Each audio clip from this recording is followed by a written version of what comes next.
नमस्कार साथियों, वेदांत क्लासेज के डिजिटल प्लेटफॉर्म पर आपका हार्दिक स्वागत, अभिनंदन। विद्यार्थियों, हम वाक्यांश के लिए एक शब्द पढ़ रहे थे और उस पर हमारी एक क्लास हो चुकी थी। आज ये दूसरे नंबर की क्लास है। आपने अभी तक पहले नंबर की क्लास नहीं देखी है तो उसको देख लें, और फिर उसके बाद में अगर आप इसको देखोगे तो आराम से आपके सारे कंसेप्ट क्लियर हो जाएंगे। हम कुछ उदाहरणों की प्रैक्टिस कर रहे थे तो उनको देख लेते हैं, आगे बढ़ाते हैं। जो शोक करने योग्य हो उसके लिए एक शब्द क्या बनता है? असोच्य बनता है विद्यार्थियों। शोक से रहित, जो शोक करने योग्य न हो, अशोक के सोचे बन जाता है विद्यार्थियों। और शोक से रहित उसके लिए बनता है अशोक। क्या बनता है? अशोक शब्द बनता है। अगर हम बात करें आगे कि कार्यालय या विभाग का वह अधिकारी जो अपने अधीनस्थ कर्मचारियों की निगरानी रखता है उसको क्या बोलते हैं? अधीक्षक कहते हैं। अधीक्षक होता है जैसे पुलिस अधीक्षक होता है और भी जेल अधीक्षक होता है, तो उसका काम क्या होता है? उसका काम ही होता है उसके जो विभाग के अधिकारी और कर्मचारी हैं उनके ऊपर निगरानी करने का उसका काम होता है। किसी सभा या संस्था का जो हेड होता है, प्रधान होता है, उसको क्या बोलते हैं? अध्यक्ष कहते हैं। नीचे की ओर मुख किया हुआ, नीचे की ओर मुख किया हुआ उसको क्या बोलते हैं? अधोमुखी। बहुत इंपॉर्टेंट है। अन्य से संबंध न रखने वाला अनन्य कहलाता है। और जिसका कोई स्वामी न हो, अनाथ। जिसका आदर ना किया गया हो तो उसको कहते हैं अनादृत। जिसका आदर होता है विद्यार्थी, जिसका आदर ना किया गया हो उसको बोलते हैं अनादृत। और जिसका उच्चारण न किया जा सके उसे बोलते हैं अनुच्चरित। और किसी कार्य के लिए दी जाने वाली जो सहायता है उसको क्या बोलते हैं? अनुदान। क्या बोलते हैं? किसी कार्य के लिए दी जाने वाली जो सहायता होती है उसको अनुदान कहते हैं। कहते हैं ना, कई बार केंद्र सरकार ने राज्य सरकार को अनुदान राशि ये, मतलब वो कोई राज्य सरकार कोई कार्य करना चाहती है और उसके संदर्भ में अगर वो उसकी कोई मदद कर रही है उस कार्य को करवाने में तो उसको कहते हैं अनुदान राशि। इसी प्रकार देखिए, जिसका अनुभव किया गया हो उससे कहते हैं अनुभूत। और किसी के पीछे चलने वाला या अनुगमन करने वाला के लिए जो शब्द आता है अनुगामी या अनुयायी शब्द आता है। एक भाषा में लिखी या कही गई बात को अन्य भाषा में लिखने या कहने की जो क्रिया है उसको क्या कहते हैं? अनुवाद। जो नया न हो, जो नया न हो, अनूतन। क्योंकि नूतन आता है नए के लिए, और जो नया नहीं है, पुराना है, उसको अनूतन कह सकते हैं। जिसका मन किसी दूसरी ओर लगा हो उसको अन्य मनस कह सकते हैं या अनमना कह सकते हैं। किसी मत या प्रस्ताव का समर्थन करने की जो क्रिया है उसको बोलते हैं अनुमोदन। क्या बोलते हैं? अनुमोदन। जिसका कोई निश्चित घर ना हो उसे कहते हैं अनिकेतन। क्योंकि निकेतन का मतलब होता है घर, और जिसका कोई निश्चित घर नहीं है उसे अनिकेतन कह सकते हैं हम। जो पहले पढ़ा नहीं गया हो उसको क्या कहते हैं? अपठित। और दोपहर के बाद का जो समय है उसके लिए क्या शब्द आएगा? अपराह्न। देखो, दोपहर से पहले का जो शब्द होता है उसको हम अपराह्न कहते हैं। दोपहर के बाद के समय को अपराह्न कहते हैं। देखो नहीं, दोपहर से पहले का जो समय होता है उसको तो पूर्वाह्न कहते हैं। दोपहर के बाद का जो समय होता है उसको अपराह्न कहते हैं। दोपहर का जो समय होता है उसको मध्याह्न कहते हैं। क्या कहते हैं? मध्याह्न कहते हैं। ये भी कई बार एग्जाम में पूछा जाता है। और इसी प्रकार देखिए, जिसके बिना कार्य न चल सके, अपरिहार्य, जरूरी, अपरिहार्य। जो आंखों के सामने न हो उसके लिए एक शब्द क्या बनेगा? अप्रत्यक्ष या फिर परोक्ष बन जाएगा। ठीक है। और क्योंकि प्रत्यक्ष का मतलब तो होता है सामने, और अप्रत्यक्ष का मतलब जो सामने नहीं है, या परोक्ष भी कहते हैं इसका, कई बार विलोम शब्द से भी पकड़ सकते हैं। जो पूरा भरा हुआ न हो उसे कहते हैं अपूर्ण। जिसकी अपेक्षा हो या जिसकी उम्मीद हो उसको क्या बोलते हैं? अपेक्षित कहते हैं विद्यार्थियों। क्या कहते हैं? अपेक्षित कहते हैं। जिसकी अपेक्षा या जिसकी उम्मीद हो उसको कहते हैं अपेक्षित। जिसका जन्म उच्च कुल में हुआ हो उसे कहते हैं अभिजात्य। जो किसी और मुख किया हुआ हो उसे कहते हैं अभिमुख। किसी कार्य को बार बार करना अभ्यास कहलाता है। और भली प्रकार से सीखा हुआ क्या कहलाता है? अभ्यस्त। और किसी वस्तु का भीतरी भाग क्या कहलाता है? अभ्यंतर। और किसी वस्तु को प्राप्त करने की जो तीव्र इच्छा है उसको कहते हैं अभीप्सा। और जो कभी मृत्यु को प्राप्त न हो उसे कहते हैं अमर। क्या कहते हैं? अमर कहते हैं। जो काव्य संगीत आदि कलाओं में रुचि रखता हो उसे क्या कहते हैं? अरसिक बोलते हैं। क्या बोलते हैं? अरसिक कहते हैं। दीवार या आंगन पर रंगों से चित्र बनाने की जो कला है उसको अल्पना कहते हैं। बहुत इंपॉर्टेंट है। इस पर विचार न किया गया हो उसे बोलते हैं अविचारित। इसे साधा न जा सके, असाध्य शब्द आएगा इसके लिए। जिसका विभाजन न किया गया हो, अविभाजित। और जिसका विभाजन न किया जा सके अविभाज्य हो जाएगा। अच्छा बुरा समझने की जो शक्ति का अभाव है, उसके लिए एक शब्द आता है अविवेक। जो विधान या नियम के विरुद्ध हो उसे असंवैधानिक कहते हैं। जिसमें शक्ति न हो के लिए जो शब्द आता है अशक्त। न हो सकने वाला या जो होने योग्य न हो उसे अशक्य या असंभव कहते हैं। फेंक कर चलाया जाने वाला हथियार को क्या कहते हैं? अस्त्र। और किसी जीव को न मारने का भाव या किसी जीव के प्रति हिंसा न करना क्या कहलाता है? अहिंसा कहलाता है। क्या कहलाता है? अहिंसा कहलाता है। इसका जन्म पीछे हुआ हो उसके लिए एक शब्द क्या बनता है? अनुज। हालांकि मैंने इसके बारे में पिछली क्लास में भी चर्चा कर ली थी। जिसका जन्म बाद में होता है उसको अनुज, और जिसका जन्म पहले होता है उसको अग्रज कहते हैं। जो पहले कभी न हुआ हो उसको कहते हैं अभूतपूर्व। जिसकी गहराई की था न ली जा सके अथाह। जो बहुत गहरा होता है उसके लिए अथाह शब्द आता है। जो सदा से चलता आ रहा है उसे कहते हैं अनवरत या सनातन भी कह सकते हैं उसको। जो विधि के विरुद्ध हो उसको हम अवैध कहते हैं।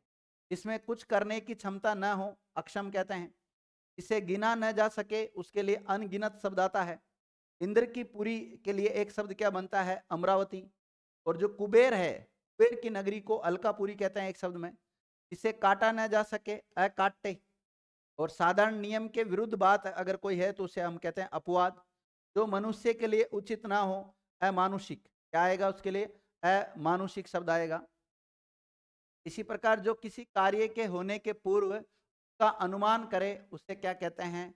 अनागत धाता कहते हैं। जो जांच या परीक्षा करने में बहुत कठिन हो उससे कहते हैं अग्नि परीक्षा। जो ऋण लेता है उसके लिए क्या शब्द आएगा? उसके लिए शब्द आएगा विद्यार्थियों अधर्मण। जो भय रहित या जिसे भय न हो उसे कहते हैं अभय या निर्भय। जो कभी मरे नहीं उसे कहते हैं अमर। इस पुस्तक में 8 अध्याय हो या पाणिनि का जो व्याकरण से संबंधित जो ग्रंथ है उसके लिए क्या शब्द आता है? अष्टाध्यायी। यानी पाणिनि का जो व्याकरण ग्रंथ है उसका नाम भी अष्टाध्यायी। तो यहाँ से अब जीके का सवाल भी तैयार हो रहा है। किसी छोटे से पर्सन को उसका उपकार करना, किसी छोटे से पर्सन होकर उसका उपकार करना क्या कहलाता है? अनुग्रह। क्या कहलाता है? अनुग्रह। किसी के दुख से दुखी होकर उस पर दया करना क्या कहलाता है? अनुकंपा। किसी के दुख से दुखी होकर उस पर जो कृपा दया की जाती है विद्यार्थी उसको कहते हैं अनुकंपा। किसी श्रेष्ठ का मान या स्वागत करना, अभिनंदन करना कहलाता है। किसी विशेष वस्तु की हार्दिक इच्छा क्या कहलाता है? अभिलाषा। बिना किसी प्रयास के अनायास क्या शब्द बनेगा? अनायास शब्द बन जाएगा। इसी प्रकार देखिए बार बार बोलना अनुलाप। न कहने योग्य वचन अवाच्य हो जाता है। और नाटक में बड़ी बहन के लिए जो शब्द आता है वो कौन सा शब्द आता है? वो आता है अतिका। क्या आता है? अतिका। और न कहने योग्य वचन को अवाच्य कहते हैं। दूसरों के गुणों में दोष निकालने के लिए जो शब्द आता है वो आता है असूया। मानसिक भाव छिपाना उसके लिए आता है अवहिता। जो पासे के खेल में धुर्त हो उसको कहते हैं अक्षध्रुत। निंदा न किया हुआ अग्रहित होता है विद्यार्थियों। जिसकी चिकित्सा न हो सके अचिकित्स्य कहलाता है। बिना चिंता किया हुआ अचिंतित। और परसुता को दिया जाने वाला जो भोजन है उसको क्या कहते हैं? अछुआनी कहते हैं। बहुत ही इंपॉर्टेंट है, यहाँ से भी कई बार सवाल बन चुके हैं साथियों। आगे अगर हम बात करें जिसका जन्म न हो तो उसको कहते हैं अज या अजन्मा। घर के सबसे ऊपर के खंड की जो कोठरी है उसको क्या कहते हैं? अटारी कहते हैं। न टूटने वाला अटूट क्या कहलाता है? अटूट। किसी बात पर व्यर्थ प्रलाप करना, इसके लिए एक शब्द क्या बनेगा? अतिकता।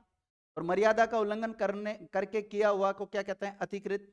और जिसका ज्ञान इंद्रियों के द्वारा न हो सके अतीन्द्रिय। जो ऊंचा न हो अतुंग। और शीघ्रता का अभाव अतौरा क्या कहलाता है? अतौरा कहलाता है। आज के दिन से पूर्व का जो काल है वो क्या कहलाता है? अनधत्तन भूत कहलाता है विद्यार्थियों। होठों पर लगी पानी या पान की जो लाली है उसको क्या कहते हैं? अद्रज। वह व्यक्ति जिसके एक के ऊपर दूसरा दांत हो उसे कहते हैं अधिक दंती। रथ पर चढ़ा हुआ योद्धा अधिरथी कहलाता है। अध्ययन किया हुआ अधीत। और उतरती युवावस्था को क्या कहते हैं? अधेड़। और हित न चाहने वाला अनहितु कहलाता है। अनुभव प्राप्त व्यक्ति क्या कहलाता है? अनुभवी। प्रेम उत्पन्न करने वाला अनुरंजक। बहुत ही इंपॉर्टेंट है, ध्यान रखना। जल से परिपूर्ण के लिए शब्द क्या आता है? अनुष। क्या आता है? एक शब्द क्या बनेगा? अनुष शब्द बनेगा। इस प्रकार जिस नदी का जल प्रवाह लुप्त होता है उसे अंत सलिला नदी भी कहते हैं विद्यार्थियों। जिस स्त्री के पुत्र और पति न हो उसको क्या कहते हैं? अवीरा। बहुत इंपॉर्टेंट। दूध पिलाने वाली धाय को क्या कहते हैं? अन्ना। देह का दाहिना भाग अपसव्य कहलाता है। सर्वक की जो नर्तकी है उसको अमरांगना या अप्सरा कहते हैं। क्या कहते हैं? अमरांगना या अप्सरा उसके लिए शब्द आता है। देह देह का ये तो हो गया। जिसे साप दिया गया हो उसे कहते हैं अभिशप्त। और पानी भरने वाला अम्बुवहा। और असंबद्ध विषय का या जो न कहा गया हो उसके लिए आता है अविवक्षित। और 8 पद वाला अष्टपदी कहलाता है। धूप से बचने का जो छाता है उसको कहते हैं आतपत्र। उच्च वर्ण के पुरुष के साथ निम्न वर्ण की जो स्त्री का विवाह होता है उसको कहते हैं अनुलोम विवाह। ठीक है। इसी प्रकार उच्च वर्ण का अगर महिला है और निम्न वर्ण का अगर पुरुष है विद्यार्थियों तो उसको प्रतिलोम विवाह कहते हैं। क्या कहते हैं? प्रतिलोम विवाह। तो अनुलोम विवाह, प्रतिलोम विवाह, ये जब विवाह संस्कार पढ़ते हैं उस समय हम पढ़ाते हैं आपको। नवागत या शिशु को पहले पहले अन्न खिलाने की जो क्रिया है वो क्या कहलाता है? अन्नप्राशन। और अन्नप्राशन एक संस्कार भी होता है। आम का बगीचा क्या कहलाता है? अमराई कहलाता है। अनुसंधान था अनुसंधित सा कहलाता है। किसी के शरीर की रक्षा करने वाला अंगरक्षक। और किसी को भय त्रास से बचाने का जो दान है कहते हैं अभिदान। का पान करने से कोई अमर हो जाए उसको कहते हैं अमर। जिस पर अनुग्रह किया गया हो अनुग्रहित। और सीमा का उल्लंघन अतिक्रमण। और वह पत्र जिसमें किसी को कुछ करने का अधिकार दिया गया हो अधिपत्र कहते हैं उसको। जो पहले कभी नहीं सुना गया हो तो अश्रुतपूर्व कहते हैं। आत्मा व परमात्मा का द्वैत न मानने वाला क्या कहलाता है? अद्वैतवादी। क्या कहलाता है? अद्वैतवादी कहलाता है। इसी प्रकार अध्ययन का काम करने वाला अध्येता। और आग से झुलसा हुआ क्या कहलाता है? अनल दग्ध। क्या कहलाता है? अनल। अनल का मतलब आग ही होता है। वह स्त्री जिसका पति परदेश से लौटा हो आगत पति का क्या कहलाती है? आगत पति का। वह स्त्री जिसका पति आने वाला है आगमिष्यत पति का। इंपोर्टेंट कर लेना, कई बार पूछा गया है। किसी बात पर बार बार जोर देना के लिए एक शब्द क्या आएगा? आग्रह करना। वह जो अपने आचार से पवित्र है आचार पूत। और सामाजिक एवं प्रशासनिक अनुशासन क्रूरता से उत्पन्न स्थिति को क्या कहते हैं? आतंक। अपने प्राण अपने आप ही लेने वाला क्या कहलाता है? आत्मघाती। अन्य के हित में अपने आप को संकट में डालना आत्मोत्सर्ग कहलाता है विद्यार्थियों। जिसका संबंध अर्थ से या धन से होता है उसको क्या कहते हैं? आर्थिक। ये पहले भी आ चुका है। जो जन्म लेते ही गिर गया या मर गया हो उसको क्या कहते हैं? आदंडपात। सर्वप्रथम किसी मत या वाद का प्रवर्तन करने वाला आदि प्रवर्तक कहलाता है। क्या कहलाता है? आदि प्रवर्तक। आदि का मतलब शुरुआत से लिया गया है।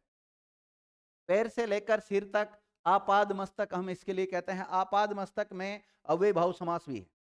बालक से लेकर वृद्ध तक आबाल वृद्ध। तो इसका भी विद्यार्थियों क्या हो जाता है? अव्यय भाव समास है इसमें भी। ऐसा वर्त जो मरने पर ही समाप्त हो आमरण वर्त। किसी पात्र आदि के अंदर का स्थान जिसमें कोई वस्तु आ सके उसे क्या कहते हैं? आयतन।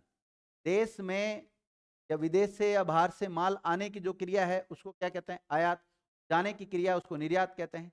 गुण दोषों का विवेचन करने वाला आलोचक। किसी में क्या गुण है किसी में क्या दोष है अगर उसके आलोचना करने वाला क्या कहलाता है? आलोचक। जिसे आश्वासन दिया गया हो उसको कहते हैं आश्वस्त। वह कवि जो तुरंत या तक्षण या अल्प समय में कविता कर सके। तो विद्यार्थी जो जल्दी कविता लिख देता है उसको क्या बोलते हैं? आशु कवि। ठीक है। मोहजनित प्रेम आसक्ति। आशु कवि को बहुत इंपॉर्टेंट कर लेना विद्यार्थी। एक आशु कवि से एक शब्द याद आया, आशुलिपि। आशुलिपि को होता है ना स्टेनोग्राफर जिसको बोलते हैं। जैसे जैसे बोलते हैं वो कोडवर्ड में उसको लिखता रहता है। इसी प्रकार आलोचना के योग्य आलोच्य और आदि से लेकर अंत तक आदु आदुपांत हो जाएगा। और स्वयं अपने आप पर विश्वास आत्मविश्वास हो जाता है। किसी बात को 2-3 बार कहना आम्रडित कहलाता है। माँ बहन संबंधी जो गाली होती है उसको क्या बोलते हैं? अक्षरणा बोलते हैं। विपत्ति के समय विधान करने का या निभाने का जो धर्म है उसको क्या कहते हैं? आपात धर्म। और जिस मुद्रिका पर कांच लगा हो उसे कहते हैं आरसी। क्या कहते हैं? आरसी। और जिसकी बाहें जानू तक पहुंचती है उसको आजानुभाव कहते हैं। और आजानुभाव भगवान श्री राम के लिए भी रूढ़ हो चुका है, इसलिए बहुवीरी समास में भी आजानुभाव चला जाता है और अव्यय भाव में भी चला जाता है और दोनों आ जाते हैं तो बहुवीरी समास में इसको हम मानते हैं। रामेश्वरम से हिमालय तक का जो सेतुबद्ध है उसको कहते हैं आ सेतु हिमालय। इसी प्रकार किसी अवधि से संबंध रखने वाला आवधिक कहलाता है। अवधि का मतलब समय होता है। आसु लिपि जानने वाला लिपि क्या कहलाता है? आसु लिपिक विद्यार्थी, अभी मैंने बात की थी। आसु का मतलब ऐसी लिपि जिसको शीघ्र लिखा जाता है, उसको आसु लिपि कहते हैं। भारतवर्ष का उत्तरी जो भाग है वो आर्यावर्त कहते हैं। घर के सामने का जो मंच होता है उसको आलिंद कहते हैं। मंत्र के द्वारा देवता को बुलाना आह्वान या आह्वान कहलाता है विद्यार्थियों। तीव्र उत्कंठा सहित मन का वेग आवेग जो जन्म लेते ही मर जाए उसको क्या कहते हैं? आदंडपात। अनिश्चित जीविका आकाशवृत्ति। राजा का बगीचा क्या कहलाता? आर्किड। और किसी वस्तु को आधुनिक रूप देने की क्रिया आधुनिकरण कहलाता है। और भूतों अर्थात जीवों के द्वारा होने वाला जो दुख है विद्यार्थियों को क्या कहते हैं? कर लेना, दुख क्या कहलाता है? आदि भौतिक कहलाता है। क्या कहलाता है? आदि भौतिक। आज की क्लास यहीं ऑफ करते हैं विद्यार्थियों। अभी बहुत सारे उदाहरण बच रहे हैं, उसके ऊपर हम नेक्स्ट क्लास में चर्चा करेंगे। थैंक यू मित्रों।